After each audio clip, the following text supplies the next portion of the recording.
기요틴 하면 프랑스 혁명이 함께 떠오르고는 합니다. 이는 단두대를 기요틴이라고 칭하는 일이 프랑스 혁명 이후부터이기 때문인데요. 단두대가 기요틴이고 기요틴이 단두대가 아닌가 싶으실 수 있지만 사실 단두대는 프랑스 혁명 훨씬 이전부터 존재해 왔습니다.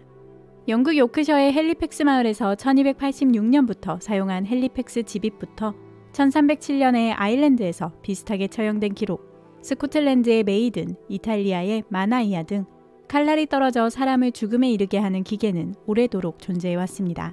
하지만 이 오래된 기계를 제대로 개량한 건 프랑스 혁명 때였죠. 기요틴과 관련한 가장 잘못 알려진 이야기는 아무래도 기요틴 박사가 기요틴을 발명했다는 것일 텐데요. 기요틴 박사로서는 너무나 억울하게도 사실 기요틴은 기요틴 박사가 만든 것이 아닙니다. 그렇다면 왜 갑자기 단두대가 기요틴이 되었을까요? 때는 1789년 10월 10일이었습니다.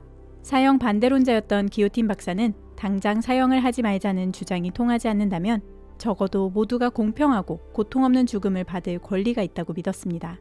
그래서 그는 프랑스 혁명 첫 해에 생겨난 국민의회에 나가 신분과 상관없이 동일 범죄의 동일 처벌, 사형은 기계를 이용해 목을 베는 방식으로 해야 한다고 주장하였습니다. 과거에는 동일한 범죄를 저질러 사형을 선고받아도 귀족과 평민의 죽음이 달랐습니다. 귀족이 사적인 공간에서 조용히 나름 고통이 적은 참수형을 당할 때 평민은 우리가 떠올릴 수 있는 모든 끔찍하고 충격적인 형벌을 감내해야 했습니다.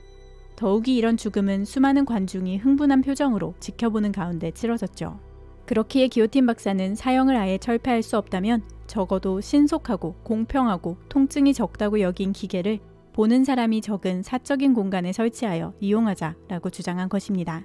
사형은 범죄자의 목숨을 끊기 위한 처벌이지 끔찍한 고통을 주기 위한 처벌이 아니라는 데에 동의하는 것만으로도 인권에 대한 생각이 좀 더 나아간 셈이었으니 이러다 보면 사형제도 자체가 사라지는 날이 올 거라 믿었죠. 기요틴 박사가 기계를 사용하자고 이야기하긴 했지만 당시 아직 우리가 아는 단두대는 만들어지지 않았습니다. 기요틴 박사가 예시를 만들어 온 것도 아니었고요. 그렇기에 외과의이자 생리학자였던 앙투안 루이는 기요틴 박사의 제안에 알맞은 기계를 알아오는 임무를 맡았고 그와 하프시코드 제조자인 독일인 토비아스 슈미트가 앞서 이야기한 헬리팩스 지빗과 마나이아에서 영감을 얻어 함께 첫 단두대를 만들었습니다. 당시에는 앙투안 루이의 이름에서 따온 이름인 루이제트 또는 루이종이라고 불렀죠.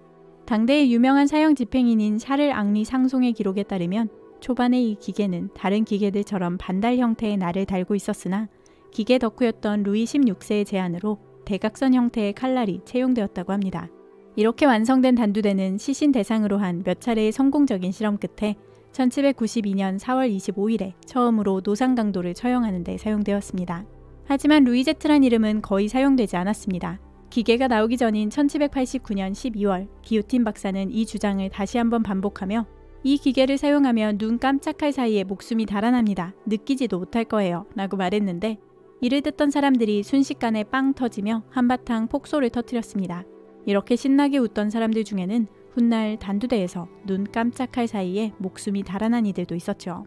왕당파 측의 발행지에서는 이 내용과 함께 기요틴 박사의 이름과 단두대를 연결시킨 시를 실었고 기계가 나오기 3년 전부터 사람들은 잊지도 않은 단두대를 기요틴이라고 불렀습니다. 드립 한번 잘못 쳤다가 영원히 별명이 붙어버린 셈이죠.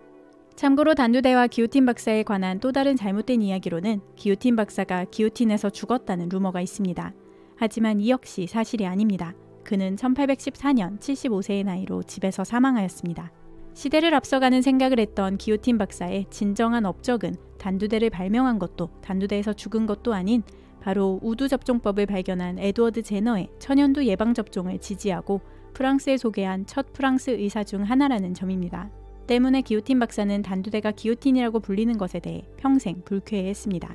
박사 사후 기요틴 박사의 가족들은 단두대를 기요틴이라고 부르지 말아달라고 정부에 요청했지만 프랑스 정부가 거절하자 아예 자신들의 성을 바꿔버렸습니다. 이후 단두대는 1977년에 마지막 사형수였던 살인범을 끝으로 사용이 중지되었고 프랑스에서는 1981년에 사형제도 자체를 없애버렸습니다. 189년간 프랑스 전역에 공포를 불러일으켰던 단두대는 그렇게 역사 속으로 사라져버렸죠. 사형제도를 반대하고 인권을 존중하는 죽음을 주장한 기요틴 박사의 이름이 붙어버린 단두대로 인해 정작 예방접종으로 수천의 목숨을 살린 기요틴 박사의 업적은 묻혀버렸으니 억울한 일이 아닐 수 없습니다. 앞으로는 단두대를 만들고 단두대에서 죽은 기요틴이라는 누명 대신 예방접종을 프랑스에 전파한 기요틴으로 기억해 주시길 바라면서 이번 영상도 마무리하도록 하겠습니다. 좋아요와 구독 잊지 마시고 다음 시간에 또 만나요. 끝까지 함께 해주셔서 정말 감사합니다.